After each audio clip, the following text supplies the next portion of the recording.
ಶ್ರೀ ಗುರುಭ್ಯೋ ನಮಃ. ಇಲ್ಲಿಯವರೆಗೆ ಶಂಕರಾಚಾರ್ಯ ವಿರಚಿತ 3 ಸ್ತೋತ್ರಗಳ ವಿವರಣೆ ಹಾಗೂ ಅರ್ಥವನ್ನ ತಿಳಿದುಕೊಂಡಿದ್ದೇವೆ. ಇಂದಿನ ಒಂದು ಸಂಚಿಕೆಯಲ್ಲಿ ಶಂಕರಾಚಾರ್ಯ ವಿರಚಿತ ಶ್ರೀ ಸುವರ್ಣಮಾಲಾ ಸ್ತುತಿಯನ್ನ ಕೂಡ ತಿಳಿದುಕೊಂಡು ಅದರ ತಾತ್ಪರ್ಯವನ್ನ ತಿಳಿದುಕೊಳ್ಳೋಣ. ಇದರ ವಿಶೇಷತೆ ಏನು ಅಂತ ಕೇಳಿದ್ರೆ, ಇದು ಮುಖ್ಯವಾಗಿ ಶಿವನ ಬಗ್ಗೆ, ಶಿವನ ವರ್ಣನೆಯನ್ನ ಮಾಡುವಂತಹ ಒಂದು ಶ್ಲೋಕಗಳಾಗಿದೆ. ಹೀಗಿರ್ಬೇಕಾದ್ರೆ ಈ ಒಂದು ಸ್ತೋತ್ರದಲ್ಲಿ, ಈ ಒಂದು ಸ್ತುತಿಯಲ್ಲಿ 50 ಶ್ಲೋಕಗಳಿದ್ದು ಎಲ್ಲವೂ ಕೂಡ ಒಂದು ವಿಶೇಷತೆಯನ್ನ ನೀಡುತ್ತೆ. ಏನು ಅಂತ ಹೇಳಿದ್ರೆ, ಸಂಸ್ಕೃತದ ವರ್ಣಮಾಲೆಯ ಪ್ರಕಾರ ಒಂದೊಂದು ವರ್ಣಮಾಲೆಗೆ ಒಂದೊಂದು ಶ್ಲೋಕದಂತೆ ಶ್ಲೋಕವನ್ನು ರಚಿಸಿ ಒಟ್ಟು 50 ಶ್ಲೋಕಗಳನ್ನ ಶಂಕರಾಚಾರ್ಯರು ರಚಿಸಿದ್ದಾರೆ. ದಿನಕ್ಕೆ ಒಂದೊಂದು ಶ್ಲೋಕಗಳನ್ನ ತಿಳಿದುಕೊಂಡು 50 ದಿನಕ್ಕೆ 50 ಶ್ಲೋಕಗಳ ಪೂರ್ಣ ಅರ್ಥವನ್ನ ತಿಳಿದುಕೊಳ್ಳೋಣ ಸ್ನೇಹಿತರೆ. ಇಂದು ವರ್ಣಮಾಲೆಯ ಪ್ರಥಮ ವರ್ಣ ಅಕಾರ.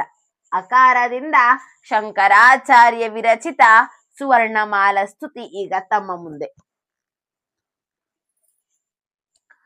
ಅಥ ಕಥಮಪಿ ಮದ್ರಸನಾಂ ತ್ವದ್ಗುಣಲೇಶೈರ್ವಿಶೋಧಯಾಮಿ ವಿಭೋ ಸಾಂಬ ಸದಾ ಶಿವ ಶಂಭೋ ಶಂಕರ ಶರಣಂ ಮೇ ತವ ಚರಣಯುಗಂ. ಇನ್ನೊಮ್ಮೆ ನೋಡೋಣ. ಅಥ ಕಥಮಪಿ ಮದ್ರಸನಾಂ ತ್ವದ್ಗುಣಲೇಶೈರ್ವಿಶೋಧಯಾಮಿ ವಿಭೋ ಸಾಂಬ ಸದಾ ಶಿವ ಶಂಭೋ ಶಂಕರ ಶರಣಂ ಮೇ ತವ ಚರಣಯುಗಂ. ಪದಚ್ಛೇದ. ಅಥ ಕಥಂ ಅಪಿ ಮತ್ ರಸನಾಂ ತ್ವತ್ ಗುಣ ಲೇಶೈಃ ವಿಶೋಧಯಾಮಿ ವಿಭೋ ಸಾಂಬ ಸದಾಶಿವ ಶಂಭೋ ಶಂಕರ ಶರಣಂ ಮೇ ತವ ಚರಣಯುಗಂ ಇತಿ ಪದಚ್ಛೇದಃ. ಅಥ ಮತ್ ರಸನ ತ್ವತ್ ಗುಣಲೇಶೈಃ ವಿಭೋ ಕಥಮಪಿ ವಿಶೋಧಯಾಮಿ ಸಾಂಬ ಸದಾಶಿವ ಶಂಭೋ ಶಂಕರ ತವ ಚರಣಯುಗಮೇವ ಮೇ ಶರಣಂ ಇತಿ ಅಸ್ಯ ಅನ್ವಯಾರ್ಥಃ. ಅರ್ಥವನ್ನ ನೋಡುವುದಾದರೆ, ಹೇ ವಿಭುವೇ, ಇನ್ನು ಹೇಗಾದರೂ ಸರಿಯೇ, ಸ್ವಲ್ಪವಾದರೂ ನಿನ್ನ ಗುಣಗಳಿಂದ ನನ್ನ ನಾಲಿಗೆಯನ್ನ ಶುಚಿಗೊಳಿಸಿಕೊಳ್ಳುತ್ತೇನೆ. ಪಾರ್ವತಿ ಸಹಿತನಾಗಿರುವ ಸದಾ ಮಂಗಳಮಯವಾಗಿರುವ ಶುಭಮಯನೇ, ಮಂಗಳವನ್ನುಂಟು ಮಾಡುವವನೇ ವಿಭುವೇ, ನಿನ್ನ ಚರಣಯುಗಳವೇ ನನ್ನಾಶ್ರಯವು ಎಂದು ಇದರ ಅರ್ಥವಾದರೆ, ಇನ್ನು ಭಾವಾರ್ಥವನ್ನ ನೋಡುವುದು ಬಾಕಿ ಇದೆ ಸ್ನೇಹಿತರೆ. ಭಾವಾರ್ಥವನ್ನ ನೋಡೋಣ. ಇಲ್ಲಿ ಮದ್ರಸನ, ಮತ್ ಅಂತ ಹೇಳಿದ್ರೆ ನನ್ನ, ರಸನ ಅಂತ ಹೇಳಿದ್ರೇನು? ಶ್ರೋತ್ರೇಂದ್ರಿಯ, ಘ್ರಾಣೇಂದ್ರಿಯ, ಹೀಗೆ ಚಕ್ಷುರೇಂದ್ರಿಯ, ಹೀಗೆ ಇಂದ್ರಿಯ ಪಂಚೇಂದ್ರಿಯಗಳಿದೆ. ಅದರಲ್ಲಿ ಒಂದಾದಂತಹ ರಸನೇಂದ್ರಿಯ ಅಂತ ಹೇಳಿದ್ರೆ ನಾಲಿಗೆ. ಹಾಗೆ ತ್ವತ್ ಗುಣ, ತ್ವತ್ ಅಂತ ಹೇಳಿದ್ರೆ ನಿನ್ನ,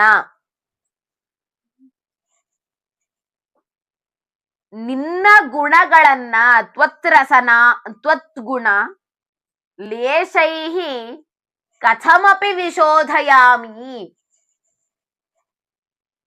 ಇಲ್ಲಿ ತನಕನಾದ್ರೂ ನಾನು ನಿನ್ನ ಗುಣಗಾನವನ್ನ ಮಾಡ್ಲಿಲ್ಲ. ದಿನಕ್ಕೆ 1 ಬಾರಿಯಾದರೂ ನಾನು ನಿನ್ನ ಗುಣಗಾನವನ್ನ ಮಾಡ್ಲಿಲ್ಲ. ಇನ್ನು ಮುಂದೆಯಾದ್ರೂ ನಾನು ಹೇಗಾದರೂ ಮಾಡಿ ನಿನ್ನ ಗುಣಗಾನವನ್ನ ನನ್ನ ನಾಲಿಗೆಯ ಮೂಲಕ ಮಾಡ್ತೇನೆ. ನಿನ್ನ ಗುಣಗಳನ್ನ ನಾನು ಎತ್ತಿ ಹಿಡಿತೇನೆ. ಇಲ್ಲಿ ತನಕ ಅಶುಚಿಯಾಗಿದ್ದಂತಹ ನನ್ನ ನಾಲಿಗೆಯಿಂದ ನಿನ್ನ ನಾಮಸ್ಮರಣೆಯನ್ನ ಮಾಡ್ತಾ ನನ್ನ ನಾಲಿಗೆಯನ್ನ ಶುಚಿಗೊಳಿಸಿಕೊಳ್ಳುತ್ತೇನೆ ಅಂತ ಹೇಳ್ತಾ ಇದ್ದಾರೆ ಶಂಕರಾಚಾರ್ಯರು. ನೋಡಿ, ಅವರು ಎಂತಹ ಮಹಾಜ್ಞಾನಿಗಳು, ಸಾಕ್ಷಾತ್ ಶಿವನ ಸ್ವರೂಪವೇ ಶಂಕರಾಚಾರ್ಯರು ಅಂತ ಹೇಳ್ತಾರೆ. ಹೀಗಿರ್ಬೇಕಾದ್ರೆ ಶಂಕರಾಚಾರ್ಯರು ಎಂತಹ ಒಂದು ಇಲ್ಲಿ ಹೇಳ್ತಾರೆ, ನಾನು ನಿನ್ನ ನಾಮಸ್ಮರಣವನ್ನೇ ಮಾಡ್ಲಿಲ್ಲ ಅಂತ ಹೇಳ್ತಾ ಇದ್ದಾರೆ. ನಮಗೆ ತಿಳಿದ ಪ್ರಕಾರ ಎಷ್ಟು ಸ್ತೋತ್ರಗಳನ್ನ ಅವರು ಬರೆದಿದ್ದಾರೆ, ಎಷ್ಟು ಭಾಷೆಗಳನ್ನ ಅವರು ಬರೆದಿದ್ದಾರೆ. ಇಂತಹವರು ದೇವರ ನಾಮಸ್ಮರಣೆಯನ್ನ ಮಾಡ್ಲಿಲ್ಲ ಅಂತ ಹೇಳಿದ್ರೆ ನಂಬಕ್ಕಾಗತ್ತಾ? ಇಲ್ಲ. ಆದ್ರೂ ಕೂಡ ಇಲ್ಲಿ ಶಂಕರಾಚಾರ್ಯರು ಹೀಗೆ ಬರೆದಿದ್ದ್ಯಾಕೆ ಅಂತ ಹೇಳಿದ್ರೆ, ಸಂಸ್ಕೃತದಲ್ಲಿ ಒಂದು ಶ್ಲೋಕ ಇದೆ, ಸಂಪೂರ್ಣ ಕುಂಭೋ ನ ಕರೋತಿ ಶಬ್ದಂ ಅರ್ಧೋ ಘಟೋ ಘೋಷಮುಪೈತಿ ನೂನಂ ವಿದ್ವಾನ್ ಕುಲೀನೋ ನ ಕರೋತಿ ಗರ್ವಂ ಗುಣೈರ್ವಿಹೀನಾ ಬಹು ಜಲ್ಪಯಂತಿ. ಈ ಶ್ಲೋಕದ ಅರ್ಥವನ್ನ ಒಂದು ಕಥೆಯ ಮೂಲಕ ತಿಳಿದುಕೊಳ್ಳೋಣ.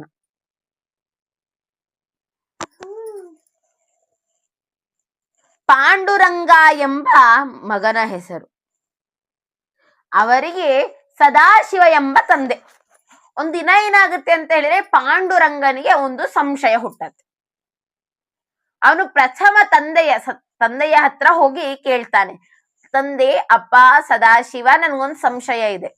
ಏನಂತ ಹೇಳಿದ್ರೆ, ಪಂಡಿತರಿಗೂ ಅಂದ್ರೆ ವಿದ್ವಾಂಸರಿಗೂ ಹಾಗೂ ಅಲ್ಪಜ್ಞಾನಿಗಳಿಗೂ ಇರುವ ವ್ಯತ್ಯಾಸವೇನು ಅಂತ ಕೇಳಿದಾಗ ಅವರು ಒಂದು ಒಂದು ಪ್ರಯೋಗವನ್ನ ಮಾಡು ಅಂತ ಹೇಳ್ಬಿಡ್ತಾರೆ. ಇವನ್ಗೆ ಪಾಂಡುರಂಗಂಗೆ ಇದೇನಿದು, ನಾನ್ ಕೇಳಿದ್ದೆ ಪ್ರಶ್ನೆ ಬೇರೆ, ಇವ್ರು ಹೇಳ್ತಿರೋದೇ ಬೇರೆ ಅಂತ ಹೇಳ್ತಾರೆ. ಆಗ ಸದಾಶಿವ ಹೇಳ್ತಾರೆ, ನೀನು 2 ಕೊಡವನ್ನ ತೆಗೆದುಕೊಂಡು ಹೋಗು. ಮೊದಲನೇ ಕೊಡಕ್ಕೆ ಪೂರ್ಣವಾಗಿ ನೀರನ್ನ ತುಂಬಿಸಿಕೊಂಡು ತಗೊಂಡು ಹೋಗು. 2ನೇ ಕೊಡಕ್ಕೆ ಅರ್ಧ ತುಂಬಿಸಿ ತಗೊಂಡು ಹೋಗು.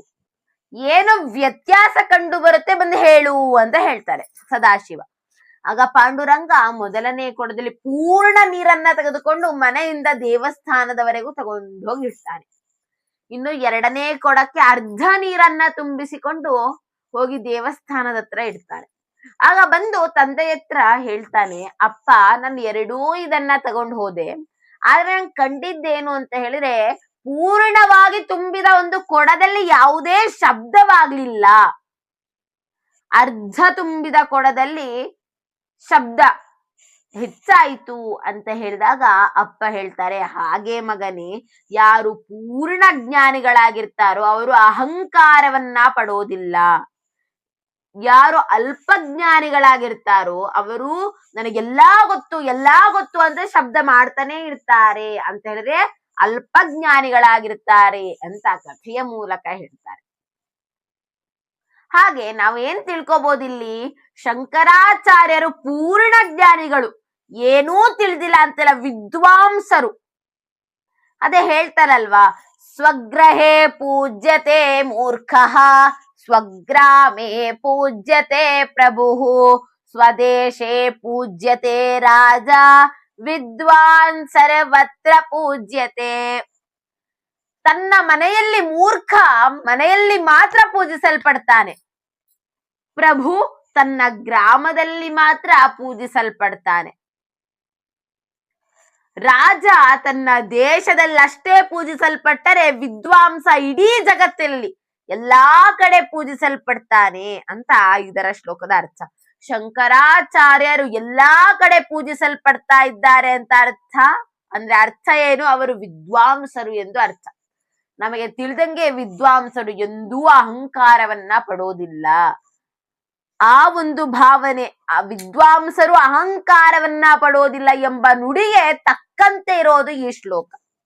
ಎಲ್ಲ ದೇವರ ನಾಮ ಸ್ಮರಣೆಯನ್ನ ಮಾಡ್ತಾ ಇದ್ರು ಕೂಡ ನಾನು ಏನೂ ಮಾಡ್ತಾ ಇಲ್ಲ ಅಂತ ಹೇಳ್ಕೊಳ್ತಾರೆ ಇಲ್ಲಿ ಶಂಕರಾಚಾರ್ಯರು.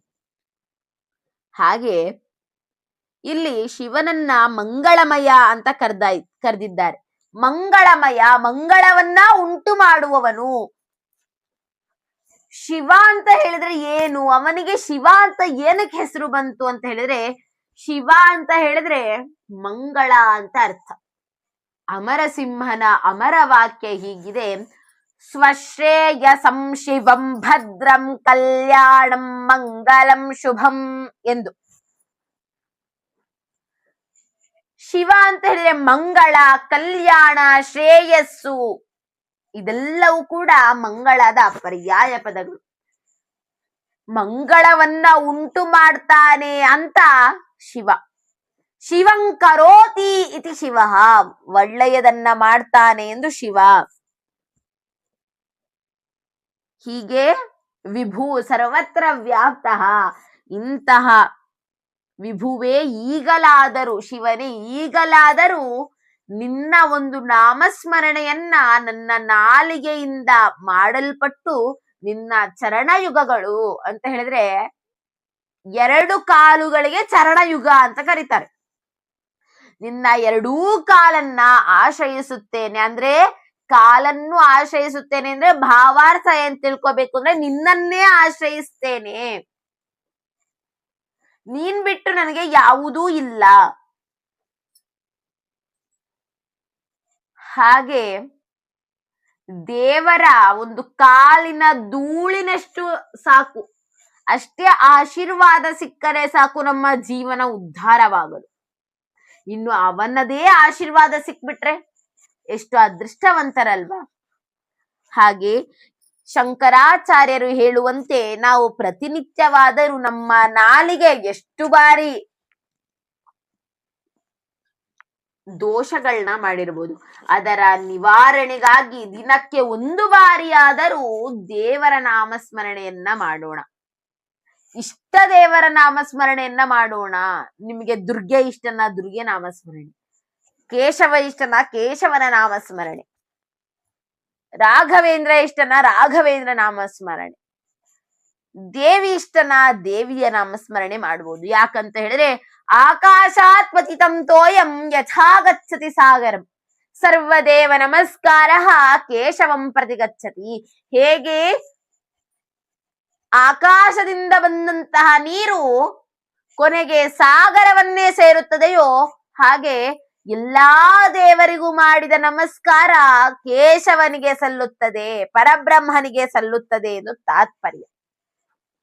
ಹಾಗೆ ಪ್ರತಿದಿನ ನಮ್ಮ ನಾಲಿಗೆಯನ್ನ ದೇವರ ನಾಮಸ್ಮರಣೆಯಿಂದ ಶುಚಿಗೊಳಿಸೋಣ ಸ್ನೇಹಿತರೆ ಎನ್ನುತ್ತಾ ಇಂದಿನ ಸಂಚಿಕೆಗೆ ಪೂರ್ಣ ವಿರಾಮವನ್ನ ನೀಡುತ್ತಿದ್ದೇನೆ. ಮುಂದಿನ ಆಕಾರದ ಶ್ಲೋಕವನ್ನ ನಾಳೆಯ ಸಂಚಿಕೆಯಲ್ಲಿ ತಿಳಿದುಕೊಳ್ಳೋಣ. ಸರ್ವೇ ಜನಾಃ ಸುಖಿನೋ ಭವಂತು, ಸಕಲ ಸನ್ಮಂಗಲಾನಿ ಭವಂತು, ಲೋಕಾಃ ಸಮಸ್ತಾಃ ಸುಖಿನೋ ಭವಂತು. ಧನ್ಯವಾದಾಃ.